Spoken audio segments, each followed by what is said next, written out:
నమస్తే, నేను Ranjani. Welcome to in depth. Health insurance policy ఎలాగూ ఉంది, ఇక నో ప్రాబ్లం అనుకుంటే మీకు కష్టాలు తప్పవు. ముందే అన్నీ తెలుసుకోకుండా ప్రైవేట్ ఆసుపత్రిలో చేరితే ఇల్లు గుల్లవడం ఖాయం. ప్రకటనల్లో ఎన్నో చెప్పే కంపెనీలు కింద చిన్న అక్షరాలతో రాసే విషయాలు అందరూ గమనించరు. అవి కాని చదివితే అసలు పాలసీలే తీసుకోరు. అక్కడ షరతులు వర్తిస్తాయి అంటూ కుండబద్దలు కొడతారు. పొరబాటున కరోనా వస్తే సదరు ఆసుపత్రి వేసే ట్రీట్మెంట్ ఖర్చులన్నీ ఇన్సూరెన్స్ కంపెనీలే భరిస్తాయిలే అనుకుంటే మీకు కష్టాలు తప్పవు. హాస్పిటల్స్ వేస్తున్న బిల్లులకు ఇన్సూరెన్స్ కంపెనీలు సెటిల్ చేస్తున్న క్లెయిమ్లకు మధ్య పొంతనే ఉండటం లేదు.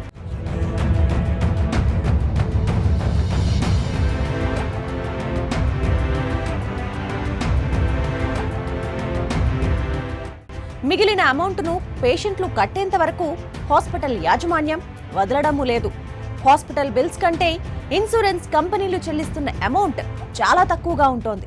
పేషెంట్ల ట్రీట్మెంట్ కోసం వాడే పీపీఈ కిట్లు, మాస్కులు, శానిటైజేషన్ వంటి వాటిపై ఆసుపత్రులు విధించే బిల్లులను పే చేయడానికి ఇన్సూరెన్స్ కంపెనీలు నిరాకరిస్తున్నాయి. అందుకే హెల్త్ ఇన్సూరెన్స్ ఉంది కదా అని ధీమాగా ఉండే రోజులు ఇప్పుడు పోయాయి.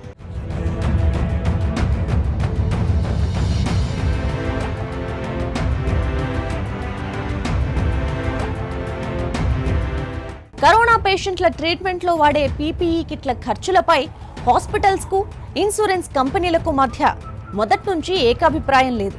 ఒక పేషెంట్కు రోజుకు 2 సార్లు వేసే పీపీఈ కిట్లకు బిల్లు వేస్తున్నారు. కొన్ని హాస్పిటల్స్ లో ఇంతకంటే ఎక్కువ సంఖ్యలో కూడా వేస్తున్నారు. చికిత్స సమయంలో నర్సులు, రెసిడెంట్ మెడికల్ ఆఫీసర్లు, వార్డు బాయ్లు అందరూ కూడా పీపీఈ కిట్లను ధరిస్తారు. అయితే ఇన్సూరెన్స్ కంపెనీలు వీటన్నింటి ఖర్చులను భరించడానికి సిద్ధంగా లేవు. ఈ కంపెనీలు ప్రాక్టికల్ గా ఆలోచించడం లేదంటున్నాయి ఆసుపత్రి వర్గాలు. ఎక్విప్మెంట్ వాడకుండా పేషెంట్లకు ట్రీట్మెంట్ ఎలా చేస్తామంటున్నారు హాస్పిటల్ యజమానులు. పీపీఈలు, మాస్కులు, గ్లౌజుల ఖర్చులను ఇన్సూరెన్స్ కంపెనీలు నిరాకరించడం దారుణమని వారే అంటున్నారు.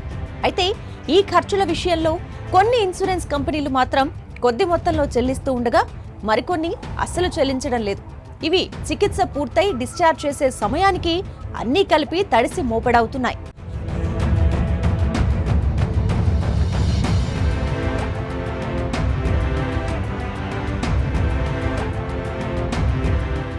ఇక మరో అంశానికి వస్తే కరోనా డయాగ్నోస్టిక్ టెస్టులకు మాత్రమే ఇన్సూరెన్స్ కంపెనీలు డబ్బులు చెల్లిస్తున్నాయి.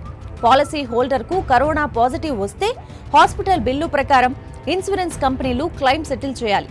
కానీ కరోనా టెస్ట్ తర్వాత కన్ఫర్మేషన్ కోసం డయాలసిస్ లేదా సర్జికల్ ప్రొసీజర్ వంటి కొన్ని అదనపు టెస్టులు చేయాల్సి వస్తే వాటికి డబ్బులు చెల్లించడానికి ఇన్సూరెన్స్ కంపెనీలు నిరాకరిస్తున్నాయి. ఇవి కరోనాకు సంబంధించినవి కాదని చెబుతున్నాయి.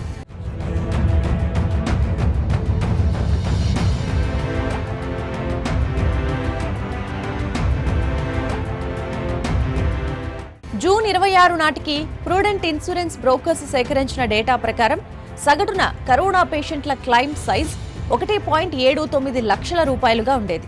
కానీ చివరికి సెటిల్మెంట్ మాత్రం 1.35 లక్షలకే చేస్తున్నారు. కేవలం అర్బన్ ఏరియాలనే కనుక తీసుకుంటే ఈ క్లెయిమ్ సైజ్ 2 నుంచి 2.5 లక్షల రూపాయల వరకు ఉంటుంది. ఇంటెన్సివ్ కేర్ యూనిట్లు వాడడం, పేషెంట్కు ఇతర రోగాలు ఉండటం లాంటివి జరిగితే ఆ పరిస్థితుల్లో ఈ క్లెయిమ్ 6 నుంచి 8 లక్షల రూపాయల దాకా ఉంటుంది. కరోనా డయాగ్నోస్టిక్స్ టెస్టుకు సుమారు 2,250 రూపాయలు ఛార్జ్ చేస్తున్నారు.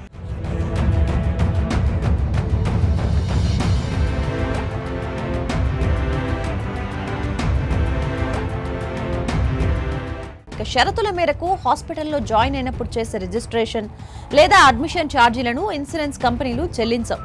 లాండ్రీ ఛార్జీలు, టాయిలెటరీ, వాషింగ్ మిషన్లకు అయ్యే ఖర్చులను కూడా చెల్లించవు. సబ్ లిమిట్స్, కోపే, నాన్ మెడికల్స్ వంటి క్లాజుల వలన చెల్లించాల్సిన క్లెయిమ్లలో ఈ కంపెనీలు డిడక్షన్స్ పొందుతున్నాయి.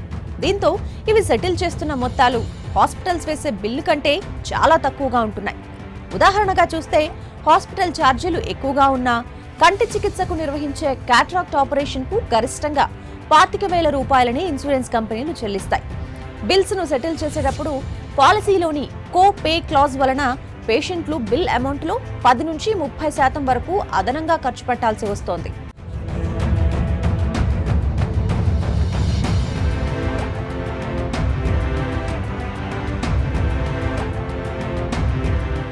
పేషెంట్ హాస్పిటల్ రూమ్కి అయ్యే రెంట్పై కూడా ఇన్సూరెన్స్ కంపెనీలు పరిమితులు విధిస్తాయి. పాలసీ కవర్ చేస్తున్న మొత్తంలో రోజుకి 1 నుండి 2% మాత్రమే దీనికోసం చెల్లిస్తున్నాయి. ఈ room sub limit clause insurance పాలసీలోనే ఉంటుంది. ఈ లిమిట్ కు మించి రూమ్ రెంట్ ఎక్కువగా ఉంటే ఆ డబ్బులను ఇన్సూరెన్స్ కంపెనీలు చెల్లించవు. ఉదాహరణకు ఇన్సూరెన్స్ కవర్ వాల్యూ 5 లక్షలు అనుకుంటే రోజుకి హాస్పిటల్ రూమ్ రెంట్కు 5,000 రూపాయల వరకు మాత్రమే. అంటే మొత్తం కవర్లో 1% వరకే ఇన్సూరెన్స్ కంపెనీలు చెల్లిస్తాయి. ఈ సబ్ లిమిట్ క్లాజ్ డాక్టర్ల ఫీజు, ఆపరేషన్ థియేటర్ ఛార్జీలు వంటి వాటిపై కూడా వర్తిస్తాయి. ప్రస్తుత పరిస్థితుల్లో ఐసోలేషన్, శానిటేషన్, హైజీన్ వంటి కారణాలతో హాస్పిటల్స్ రూమ్ రెంట్ చాలా అధికంగా ఉంటుంది. ఇది పేషెంట్ల పాలసీలో లిమిట్ కంటే చాలా ఎక్కువ. మరోవైపు హౌస్ కీపింగ్ ఛార్జీలను సపరేట్గా వేస్తే ఆ డబ్బులను కూడా ఇన్సూరెన్స్ కంపెనీలు చెల్లించడం లేదు. వీటన్నింటినీ బట్టి చూస్తే ఇప్పుడు చెప్పండి, బీమా ఉంటే ధీమాగా ఉండొచ్చా? ఆలోచించండి.